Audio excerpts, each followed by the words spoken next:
All right, bet. All right, I'll kick it off. All right. Yeah, go ahead. All right, cool.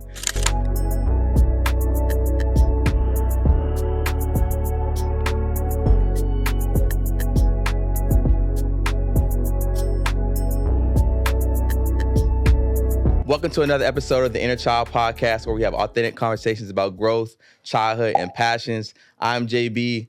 That's OD. Today we have another special guest. We're joined by a multi-talented recording artist, actor, dancer, music connoisseur, the one and only Kimani Jackson. Just clap it Clap it up. That was a nice introduction. For sure. Appreciate For that. sure. Most definitely, man. We appreciate you coming on, Kimani. I appreciate it. It's really good to be here. I'm glad to talk to you all and really just to converse. And Yeah, our inner child is that's something special. For sure. yeah, nah, for So sure. I'm excited to see what we I like that. get Man. into. Definitely. I do want to get into that, man. But look, we got to talk about this drip, man. Because, look, we got a segment. The Word. opening segment is called Drip Check. You know what I'm saying? You came with a it funky on. swag, you know what I'm saying? So you giving me 80s New York right now. So so tell me what's up, man. Tell me what's up with the Man, drip. Well, I got this new song out. It's called Spaceship Fuck. Okay. So, the song on surface level is, of course, about the climax of love. Yeah. So that's where I started out with the, 69. 69 on the And then, I'm Brooklyn, so I'm always rocking Yeah. something New York. And then, we got the baggy vibe, streetwear. So I dig it, jeans bro. on. No, yeah, you got it on. I dig it. The forces, I don't know if they can see the forces, but Yeah, tough. they can't see the forces, but Yeah. just imagine the forces. They nice little leathers, drip. Yes. I like So- that, man. But we're gonna get right into it, man. I want to get right into your roots.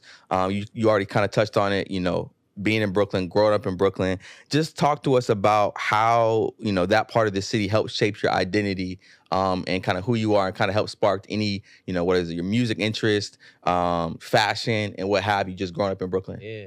So growing up in Brooklyn, so a lot of people actually don't know this, but my father is Mhm. from Brooklyn. Okay. My mother's lived in Delaware. She's actually from Philly though. Okay. So Okay. they were never together. So I actually went back and forth. Wow. Okay. So that was really my shaping and why, I was able to learn adaptability at a very early age. Two separate lifestyles, fast-paced city, then a suburban lifestyle, which is like completely opposite. Yeah. Polar opposite.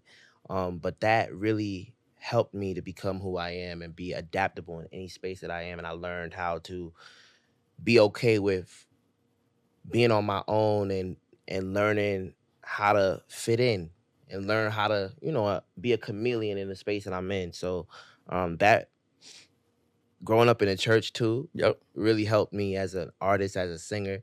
I learned music. I've been singing since I was 3. So just being able to sing and have a bunch of singers around me who were better than me, that really shaped me into be the artist that I am. And my dad was the type of person who, on my mom's side, she was super saved. And my dad was like the opposite. You know what I'm saying? He believed in God, he's Yeah. saved and stuff, but it wasn't like wholly sanctified like Right, right. Yeah. So, we didn't really go to church like that. My dad, in fact, he thought my mother had me so saved that he was like, you ain't listening to no gospel while you with me. So we would listen to mad rap and just, R&B. And that's how I got, introduced to Yeah.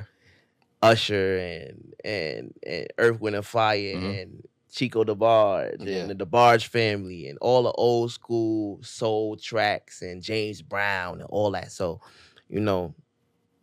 that's how I became an artist, and I ended up having that exposure to music for real. Yeah, that's real. You said a lot right there. And, you mentioned, going back from Brooklyn and Delaware, right? How did the fast-pacedness of the city, and then also like you having to be, adaptable, traveling out to Delaware and coming back to Brooklyn, how did that help, kind of influence your grind? Whether it was when you were younger, then obviously going to school and then coming back to the city, how did it influence your grind, those experiences? Well, New York it's natural grind, so you learn how to grind easy because you have independence at an early age. You catching the train by yourself, going to school, you going to the store by yourself, you getting things for your parents. Like, that's the upbringing of Brooklyn, so that alone, my pops always instilled in me to have no fear. So I would see people perform on the train and stuff, and my dad would be like, when you going to do it, But I would never do that. When I was real young, I was like, that's crazy. Like, I'm not doing that. And my dad, he always knew everybody in the city. So we would be on the train and somebody might come and he'd be like, oh yeah, this is my son. He would always introduce me to everybody. And he would be like, sing something real quick, to random people. And I would sometimes, be chilling and trying to be all acting all shy. And I was saying I maybe might not have gave my 100%. And after that, they would walk away, He'd be like, you don't even know who that was just now. I ain't tell you, but that was, that's my man. He worked with Jay-Z. You know what I'm saying? Like, it would be something like that always. Yeah. He'd be like, you don't even know that was my man so-and-so, and he was somebody. And I was like, dang, why you ain't tell me? He's like, I shouldn't have to tell you that.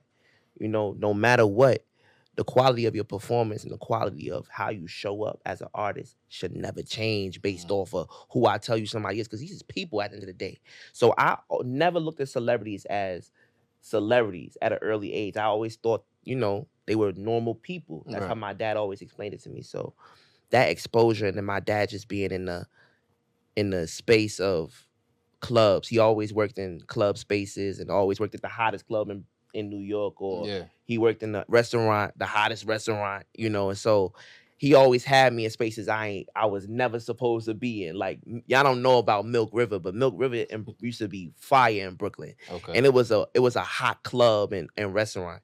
And my dad had me in there opening up for Mace. I mean, I'm sorry, not Mace, Case. Yeah. At an early age, I opened up for his album release party when I was 15. And I sang A Song Is For You. So I learned that grind at an early age. And I learned how important it was to show up and remain high quality no matter who's in the room. Yeah.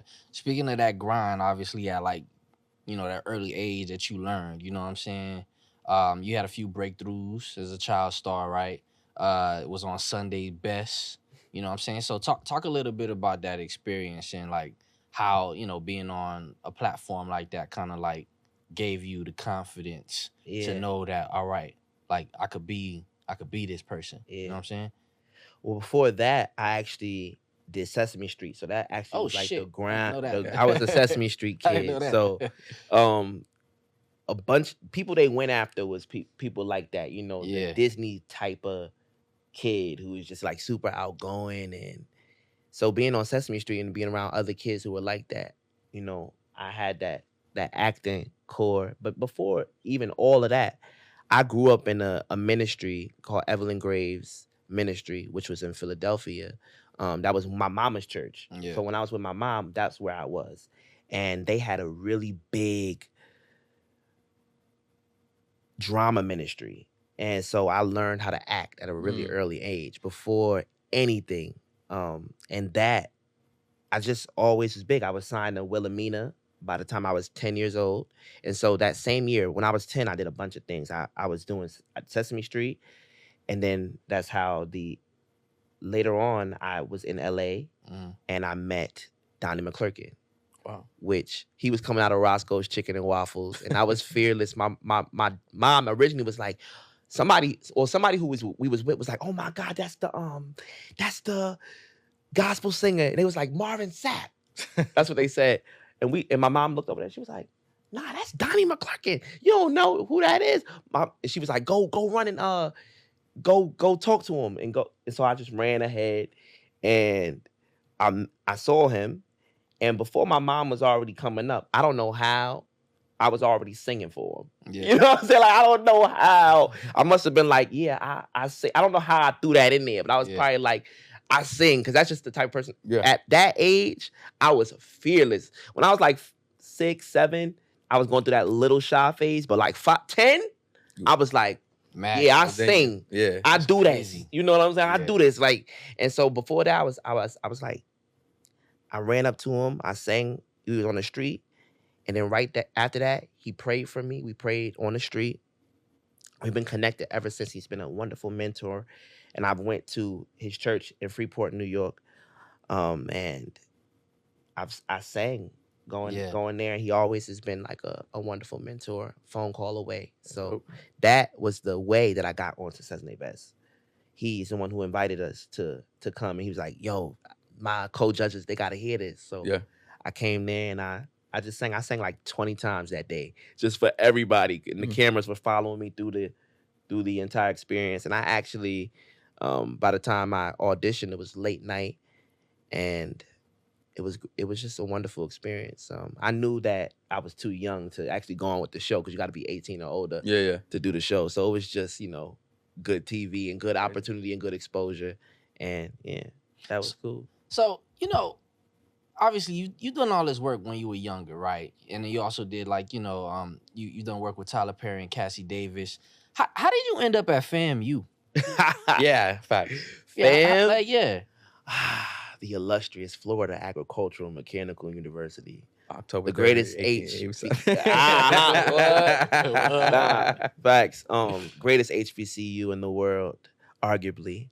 I went on a tour, so I was highly against college. I didn't want to go to college, actually. Yeah. I was like, what I need to go to college for? I'm already doing what I love to do. I want to go. But my mom, she was very big on education. And my pops was pretty big on education. My whole family, really big on education. Everybody went to college. Yeah. So my mom put me in a program called CCAL. And they went on a whole college tour. Like, it was a few Ivy Leagues, but it was an HBCU tour. And we went starting at Howard. Saw Howard all my life. Yeah. Went to Morgan. Both my parents went to Morgan. So I was like, absolutely not. Yeah. We went to Delaware State. We went all the way down to the South. We went to Bethune-Cookman. And then we went to Sesame Street. But when we got to FAMU, well, it was two schools that I thought was fire. North Carolina A&T. I was like, yo, I can see myself here. This is fire, because my high school at the time, Howard High School, was super lit. It had big, they had just like huge school spirit, and they were like, there was involvement. Yeah. And all the kids were involved, and all the students were like becoming something, And so I was looking for that in each school, like what school could be a vibe? And they made us read The Miseducation of the Negro by Carter G. Woodson. On that, I think that's Carter G. Woodson wrote that, right? I believe so. I believe so. I'm pretty sure. Yeah, I think so. If not, I'm gonna go back and look and see who the author was. But I believe it was Carter G. Woodson who wrote The Miseducation of the Negro. But we had to read that book, and we had assignments that entire tour, and it was like a small church van, and it was like four of them, and we had groups and teams, and we had to give reports. We had assignments from each school. We had questions and answers, and we had to come with things to ask. And when we got to North Carolina A&T, I was like, okay, this is a valid school. I could see myself here. But then when we got to FAMU, I'm gonna say this. I knew I wanted to go to FAMU for the wrong reasons, actually. And it turned into something cool, but Amberly came up, and she was y'all remember Amberly? She was a Miss FAMU with Randall. Yeah. And Amberly, she came and she did the tour. I don't know if she did a tour, but she just came and she was like, hey, I'm the Miss FAMU. I was like, yo, the ladies on this campus all bad like that? Let me tell you something. Let me tell you something. I'm coming here. Tell you something right there, man. You want to know the difference between girls and women? You go to FAMU. You go to FAMU. FAMU, bro. So I knew from that, just that alone, I was already sold. But then when I actually went back, got home and started looking at FAMU, and I saw all the videos and Seth Friday, and just like how lit the school was, and how people were like super polished and like becoming like great black men, and the alumni, and then seeing beautiful women on the campus, I was like, yo, and it's hot. I was tired of the cold. brick weather and the cold. I'm like, yo, I'm not doing that no more. I'm not doing nowhere that snow. I know I'm going somewhere that don't have no winter at all. And if they have winter, they're going to think it's winter. But for me, that's just going to be spring. Yeah. You know what I'm saying? So, that I was sold. I was like, yeah, FAMU that's the school I'm going to. Yeah, man. Did a whole lot of family. Nah, too. yeah, nah. Shout out to you getting the opportunity to go on those tours. I think that's important, especially being from up north to be able to like really tour like the East Coast and going to the South. But the culture shock. Yeah, Oh, yeah. No, I believe it. I believe. Like, what was a big culture shock for you, like going to fam? Well, it's funny because growing up in Brooklyn, we always thought Delaware was country. We was like, yo, yeah, that's mad country, and I was like, I was rare because of course, I was also by way from Delaware too. So it's like, I was like, nah, I would tell all my New York friends like, nah, it's not country like you think it is. But I did still think it was kind of country. But when I got to fam, I was like, wow, nah, this is the South for real. This is Southern. Yeah. And so that Southern culture shock, the people they thought I was so aggressive when I first got there. It was like, nah, like you different. Like you too aggressive. Like you need to be more calm with this. And so, I ruffled a few feathers with that alone. Yeah. But that was probably the biggest culture shock, just the difference in like Southern hospitality versus like how we communicate as Northerners. We just say what it is. Facts. It mean exactly what we say, and it's blunt. It's little words. That's a fact. That's a fact. For real. Going back to the music tip though, your sound, right? And your storytelling. Like how do you define like what your sound is through, the storytelling of your music? Like what are some different inspirations and how does that process work for you? Yeah. I listen to people who tell stories. I listen to Earth, Wind and Fire. A lot. That's my favorite group of all time. My favorite band. And they always have been slightly higher level thinkers. You know what I'm saying? Like they you can listen to their song and interpret it into many different takes. But I also look at people who remain a student. That has been the highlight of my artistry, or the thing that I kind of model my artistry after is people like Michael, who was even as talented as he is. The reason why he was the greatest and the reason why he was the king, is because he always remained a student. He always was looking at how can he learn something new, how could he pull this from there, or how can he bring other people who are great in the room to make the message stronger, And that's been what I've modeled my artistry after. My sound is a blend of, or at least my inspirations are Michael. My inspirations are Earth, Wind and Fire. My inspirations are James Brown. My inspirations are Brandy, Whitney, Joe Tex. Yeah. These are people I listen to on a daily. Would you say you feel like you create based off of discipline and structure more so than compared to your inspirations, or is it like a combination of both? Definitely a combination of both. I listen to a lot of musicians too. So like Stevie is a big person who I listen to, and sometimes it's not vocal ability that I'm modeling my vocals after. Sometimes I'm literally imitating an instrument because our voices are instruments. So as a musician, that's what I do. I mimic other instruments that sound like this or sound like that, and then I just, create a sound based off of that. And my message, it differs. I'm just a storyteller, so I talk about lived experiences, but I also have a deeper message, which is the funny thing when I talk about Spaceship Fuck. That song is, to the naked ear, it's about sex, but it's not actually about that at all, actually, if you really listen to it and if I really like broke down what that song is about. Sure. That's real. obviously music is your main thing, but you also act, dance, right? You're creative at large. What made you, or at least what brought you into that calling? Like what made you feel like being an entertainer was, your purpose and the mission? Dreams, Yeah. God always speaks to me in dreams, and he shows me the vision and before it's unlocked. He shows me the assignment before it's unlocked. I saw a video kind of talking about assignments that when we used to grow up in school, we used to see assignments, but we didn't have the access to open the assignment. Yeah.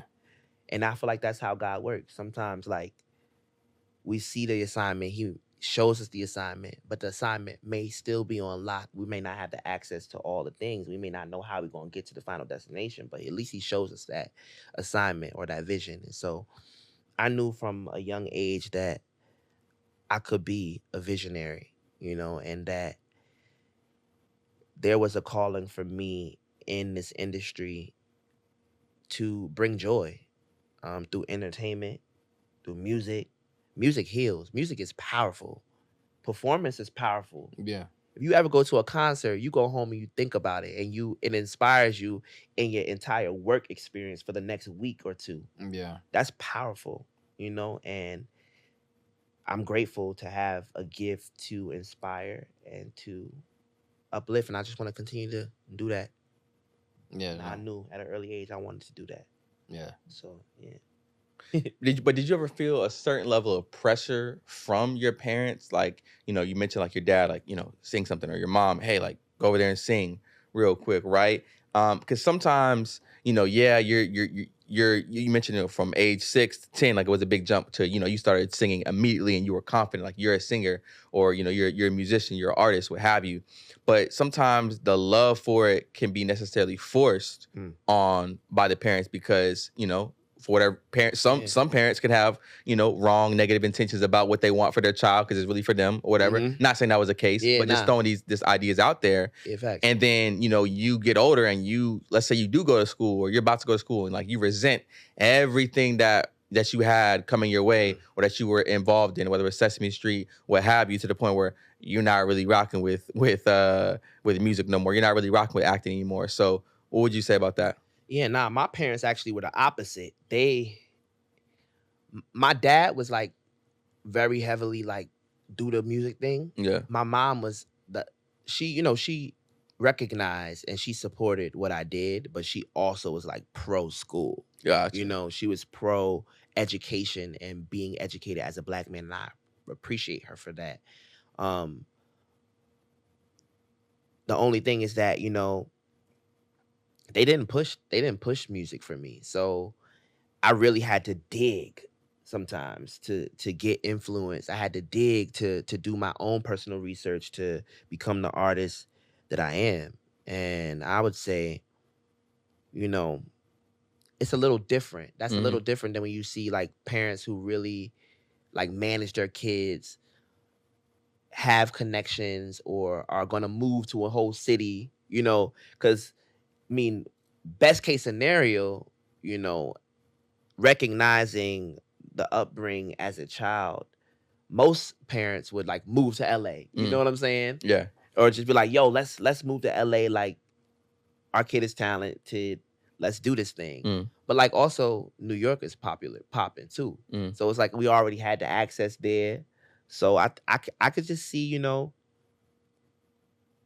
there was just when it comes to parenting, there's no playbook on how to do it, and when you have a talented kid, sometimes you don't know how to use that or what to do, and you do the best you can to find out what you can. I think that's what my parents did. They just supported me in whatever I did or whatever I wanted to do, and also pushed me to be educated. That's real. And between acting, dancing, and singing and writing and making music, how did each of those three things feed your soul in a different way? Like, how does it feed you in a different light? So singing is my breath. Yeah. Like, I breathe in the song. You know what I'm saying? Like honestly, people sometimes when you spend a little bit of time with me, you see me humming, and some people, if you don't know me, you think I'm trying to show off, but nah, like that's how I stay sane. Yeah, that's real. That's a breath for me. When it comes to acting, that's my second love. That's my thing that I do because it brings me joy. Mm-hmm. And I just like to tell stories, and I like to be a storyteller. I like to be a sponge, and I like to portray, and do character work. So acting is more of my second love, and then dancing is my like third love. But it's like equally cool. Like I think dancing just comes naturally because my mom is a dancer. Okay. So I grew to have a love for dance. When I got to college, that's when I had my first training. Like I didn't have training before then. I was just like, I just knew how to dance because growing up in New York, we could dance, and Light Feet and Harlem Shake, and that's just what we did growing up. And then even like in high school, like I would choreograph the dances for our shows and for the fashion show and everything. So like I just knew how to dance, but I didn't really start training as a dancer till I got into Strikers Dance Troupe on campus. And that's where I learned how to dance. And it was like, okay, learning technique and style and how to actually perform as a dancer. And that just strengthened my artistry. And when I was on campus, I did things that I felt aligned with me as a character, as a person, as a human being, and as an artist. Yeah. Anything that could strengthen my artistry, I wanted to do it. Yeah. Real Swiss Army knife right there. Swiss Army knife. That's right. You could dance, JB? Bro, come on, bro. He's trying to be funny. Hey, you did. I'm a good 1-2 stepper. You know what I'm saying? I'm good with the Florida dances. But as far as the stuff that you used to do, bro, when I used to see you on campus, man. Nah, I ain't going that far, bro. Florida once I start sweating, it's over with. I don't want to dance no more. No, and I used to be sweating bullets like facts. I wasn't used to the heat when I got the FAMU. So I always used to wear like jerseys because they could unbutton. Yeah. You know what I'm saying? Like people be thinking I'm fresh when they be seeing my chest out. Nah, I'm hot. Nah, I get hot easy. But because I'm always killing it. You know what I'm saying? I'm always going crazy when the beat come on. I'm going to go stupid. Yeah. So, but Florida dances, that was a culture shock. Mm-hmm. Like when you talk about culture shock, Florida, that's a whole world of dance. Mm-hmm. Like there's a style. Y'all have dances that have been out since the 90s, then the 80s. Yeah. That y'all still do. Or even the early 2000s that y'all still do. Yeah. And they fire, and they still, everybody knows them. And so going there and learning how to ride out, I didn't know what that was. I was like, what is this? But I was like, okay, but that's kind of fire. Like, they look like they got mad energy, And so, drilling and all of that, like, that's some Miami stuff. Yeah. And so, shout out to Florida, because y'all got culture, rich culture, too. Yeah. For sure. Yeah, I could get down with it. But I'm telling you, once that bullet come out, that sweat bullet drop, it's over. I don't want to dance no more, bruh. Man, but look, I do want to get a little bit, obviously, into, you performing, right? You performed at Barclays. You've done TD. You've done I'm Oracle, right? Yeah. So you moved around, right? Basically being on tour, doing national anthems. You've also performed your music and stuff like that. What performance, if not from the arena, but in general, do you have like a memorable performance that you're like, damn, I killed that shit? I'm gonna shout out the Liberty right now. Okay. The WNBA champions of 2024. Yeah. The New York Liberty, performing in that arena was a lot of fun. Just because my stepmom was Kim Hampton. That whole situation came full circle. That's Kim Hampton. Kim Hampton tipped off the first WNBA game in history with Lisa Leslie, and in Madison Square Garden, or was it in the Garden? no, I don't know if it was in the Garden or if it was actually in LA. Mhm. I don't know where it was, but they tipped off the first WNBA game in history that ever existed. And that's a WNBA legend. Both of them are WNBA legends. So I've been around the Liberty my entire life. So that situation came full circle, Mhm. and very organically too. And we had dancers. I got a chance to like kind of creative direct a little bit. Mhm. I had a direction, and we worked with the phenomenal choreographers to they put their foot in the choreography, and it Yeah. just brought the whole life and vision together, and that was fun. I got a chance to sing, and I got a chance to dance, and I got a chance. It was a full production, and it was in an arena. So I would say that's probably my favorite performance of all time. Yeah. What's Of one? one Oh, my fault. of one single. Yeah. Because I only sang like one song. It was a Mhm. one song, and that was it. Yeah. But like my favorite overall Mhm. like show, Yeah. probably opening up for Samo Okay. at Drum. Mm. Yeah, that was a really fun show because I got a chance to do a Mm. full show. Tough. Like dancers, dancers, music, full band, Mhm. and I had a set of 3 songs. So yeah, that was cool. That was a full performance. That's dope. I didn't mean to cut you off. I was just No, gonna no, no. ask like what's going through your head mentally and like spiritually, but as you're getting ready for whether it's just one song or a full set, like what goes through your head in that moment? Like is it like a lot weighing on you? Or are you kind of even killed? What's like your mindset in that moment? I get really nervous before a performance, actually. Really? Okay. Mm. Very nervous, because I really want to do well. You know Mhm. what I'm saying? But what I do to combat that is I just pray. I listen to music. I listen to my influences before, and I just stretch.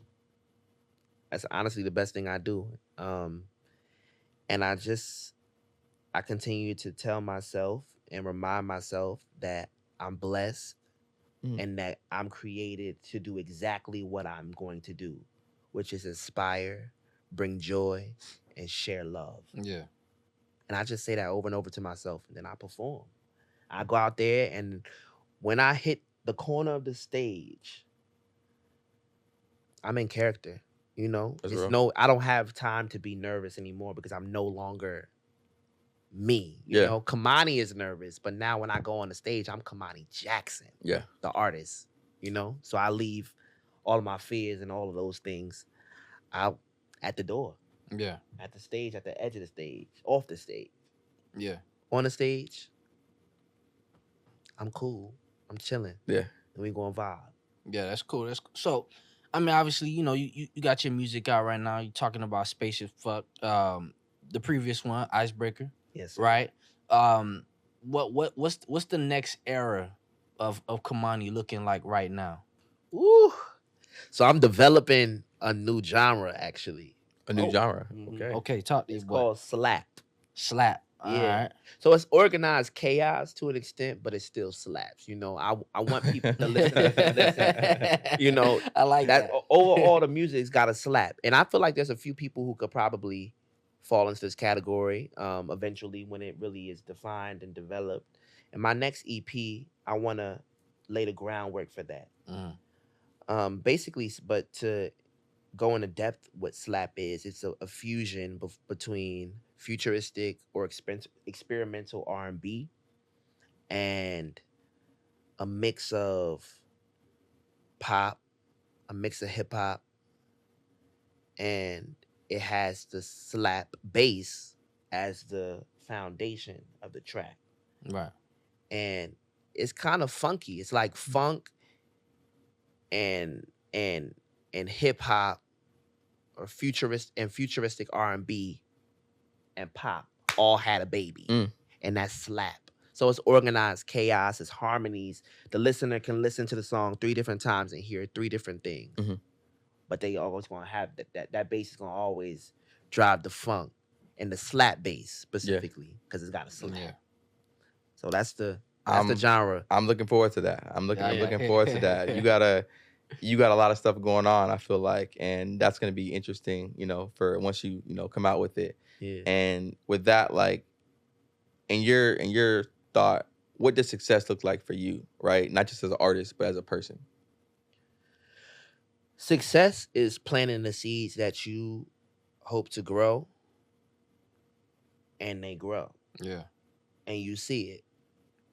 For me, success would be being able to do what I love, inspire, and have a connection with the people that I've inspired, Mhm. and for it to be big. You know what I'm saying? Like I try not to think too small. I always think big and above and beyond, and to go above and beyond. I want to be able to have eventually, when I can sit back, look at my work, know that I've inspired a world of new artists, and to be able to connect with them on a personal level and bring them to be stars someday. I hope that that will be the essence of my success. Yeah. And to sit back and be wealthy with my family. You know what Sure. I'm saying? I ain't trying to be broke at the end of the day either. So when wealth is, I mean, wealth is on the mind. Mhm. Wealth is in our heart and inside of us. But monetary wealth as well. I want to be living good, and I want to be able to maintain a level of comfortability for my family. Mhm. Right. Put my mama in a house, pay off everything, all debt, Mhm. no debt. Yeah, Then I know I'm successful. that's real. I like that. I like that. So, as we starting to wrap up, you know what I'm saying? I do want to get into not just the entertainer, but yourself as a person. You know what I'm saying? If you could think back to all the days where, your dad was introducing you to all these people, you know what I'm saying? Your dad asking you, yo, when you gonna perform on the subway, to now the fact that you do it, you know what I'm saying? The performing on these big stages and, just putting yourself in a space where like, you actually doing some of the things that you really dreamed of. You know what I'm saying? What's that one advice that you could give to like your younger self? I would have given my younger self the advice to not always feel the need to explain who you are, Mm. because oftentimes, I felt the need to do that Yeah. with a lot of people, and I used to walk on eggshells, and I would dim my light, being around other people, just because I was nervous that they might think, I'm acting Hollywood. Yeah. People would throw those terms. In the North, it's humbling. You know what I'm saying? Everybody's about humbling each other. Like, you gotta be humble. But when you think about humbleness and humility, the definition of humility is the lessening of one's own importance. So I don't know why we do that to one another. Yeah. Humility is for God. We humble ourselves for God because He created us, and we should never be acting all big and tough when He's the source of our blessings. Yeah. But amongst each other, we can be secure in who we are, and we can empower each other Yeah. to be great without lessening our own importance. So I'm not really big on that. I would just say, if I could go back and tell myself, like, don't walk on eggshells, be who you are, be confident in who you are, because most of the time, the people who's talking the most smack is going to turn around and do the same thing they talking smack about. Yeah. So, yeah. That's real. That's real, man. One last question before we wrap here. If you could give our listeners out there any advice for tapping into their inner child, what would that be? If I could give the listener any advice on tapping into their inner child, I'd say take a moment in quietness, close your eyes, and think back to that moment that you were feeling like you weren't the best version of yourself, and forgive yourself for that moment. In that moment, forgive yourself and let it go and become who you were created to be in the present now. Because once you forgive the past and you forget the past, well, not Yeah. forget the past, you don't forget the past, but you forgive the past, right? You forgive yourself in the past for lack of knowledge, for mistakes, and have grace. That grace is going to carry you to be the best version of yourself in the present. You're right. So that's my advice. That's a gem right there. Yeah. That's a bar. Yeah, that's real, man. One thing I could say that I appreciate about you is obviously like we didn't know each other much when we always on campus. Like, I saw you in passing a lot. And I always saw like you was very involved, man. School mascot, King of Orange and Green. Mr. FAMU. Mr. Fam. Oh, I got that wrong. My bad. Mr. FAMU, I apologize. No, Yeah. that's Mike. I don't take that title from, that was Mike. from my dog Mike. Yeah. Because he killed the game with that King Orange. But nah, man, like, one thing I could say, I appreciate about you, man, is that you always been evolving, you know what I'm saying? Like, I be seeing you perform on the subway, and in the back of my head, I be like, damn, how you so confident to do that? You know what I'm saying? But then you come back around, and that same subway singer is in the arena. You know what I'm saying? And then not only you in the arena, you doing tours, and now you sing the national anthem so well that you performing your music. You know what I'm saying? So like it's stuff like that to definitely like recognize and respect. You know what I'm saying? Because that's grind, bro. Like that's you coming over here doing what you got to do to like be the best version of Kimani Jackson that you could possibly be, bro. And you doing it, bro. You doing it, and we see definitely more success on the way. I'm happy you stopped by the pod today, man, to just, show the guys love, man. For sure. Nah, that man, was what real, y'all bro. are doing, fire, bro. Y'all keep it up because at the end of the day, especially as young black men, we got to heal our inner child. We don't talk about that stuff too often. We don't talk about our upbringing. We don't talk about things we've been through. And that's the first step for journey to success, ultimately. So, thank you for creating a space where I could do that. For sure. Yeah. Definitely. Appreciate That's real, man. Glad to be here. Facts. For sure. But yeah, so we appreciate Kimani coming on. As always, be sure to check us out at the official InnerChild on Instagram, YouTube, and TikTok. Stay tuned in for everything that we have coming up. And as always, never forget to embrace your inner child. Again, real quick though, before we get out of here, man, let them know where they can find you. Man, sure. You can find me on all platforms at Kimani Jackson or Kimani Jackson Official, KIMANI JACKSON Official. Stream my new song out on all platforms called Spaceship Fuck. Yeah, it's a journey. You're going to like it. It's a vibe. For sure that. Until next time, peace.